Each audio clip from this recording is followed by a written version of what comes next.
Well, first question. Thank you for having me. Not at all. It's good seeing you. Thank you for having me coming out, and congratulations on your campaign. I know you definitely gained up some momentum here. Yeah, no, things have been moving along well. Really happy about the direction. And, just being out there and talking to people all across the city of New York. It's been energizing. Okay. Been energizing. Well, first question. I'm a finance guy. I deal with finances. I like financial literacy and talking about money. Well, $37 million this guy's already spent on his campaign.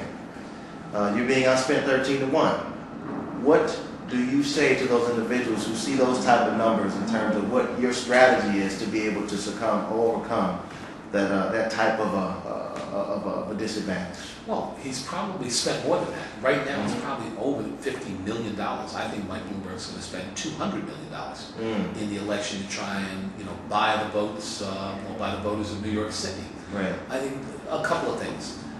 New York City, the people in the city aren't for sale. But I'm not just saying that. At this point, what we are putting together, what this campaign is putting together, is probably the second biggest grassroots effort that the city has seen. We have volunteers from across the city of New York in each and every neighborhood, and it's growing dramatically each and every day. People understand that this election is about the future of New York City and what direction the city is going to go in. So we're seeing more and more people getting involved. We'll have the money to be able to do TV and radio, later in September, to be able to get a message out. But this election isn't going to be one on TV, in radio, or in mailboxes. It's going to be one in the street.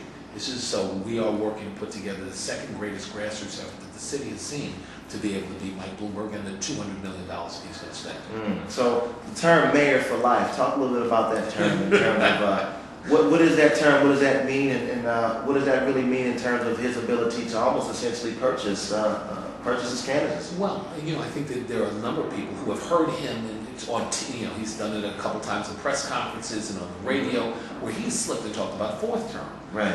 So everybody now is sitting back going, wait a minute, you were only supposed to have 2 terms. If you went around the people of the city to the city council and give yourself a chance to run for a 3rd term, what makes anyone think that you won't try and do the same thing for a 4th term? So I think, you've heard the word mayor for life. Right. It is the fact that people believe now, it's kind of like, we get fooled, if you fool me once, shame on you. Fool me twice, shame on me. People in New York City don't want to be fooled again. And I think that's where the phrase mayor for life has come, because people believed Mike Bloomberg's comments before. They don't believe it now. Right. And so now, whether it's a 3rd term that he's trying to run for, people don't put it past him to try for, if he were to win again, a 4th term or a 5th term. I think that's what everybody's concerned about. And so now we're in the middle of this financial crisis. Let's shift over to the economy a little bit.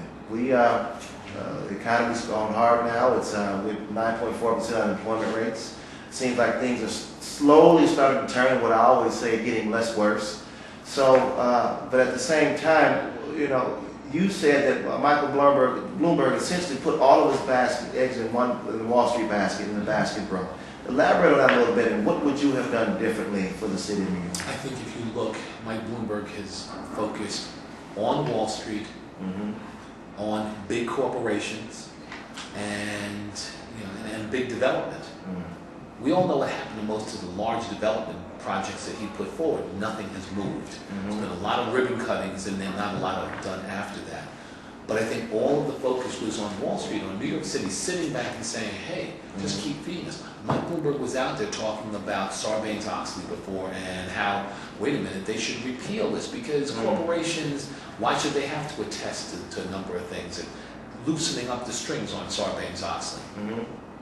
We bet New York City, because of Mike Bloomberg, bet on Wall Street. Okay, so you are for regulation in terms of oversight. Look, I believe it's important that you don't want over-regulation, but transparency and openness, I think it's important. If there would have been more transparency, we wouldn't have seen the collapse that we just had. If some of these other firms and some of the financial firms understood what they held in their portfolios, you wouldn't have the problem right now that we're going through. So the lack of transparency and fiscal accountability has hurt all of us. I think what New York City should have done over the last 8 years, and particularly when the economy was doing well, is focus in areas like small business, which still, people may not understand it, but small businesses, those who employ 100 or fewer employees in the city of New York, account for half the payroll jobs in New York City. We have done nothing. This city has done nothing to help small businesses in the last 7 to 8 years. And if you talk to small businesses, they'll tell you that the city has worked against them almost. And the biggest growth area that you've seen in the last 20 years in the city of New York has probably been those who are self-employed, who will probably now account for 20% of the workforce, and New York City has done nothing there. Hasn't adjusted, hasn't made any changes in years. And a lot of those small business owners are part of the middle class.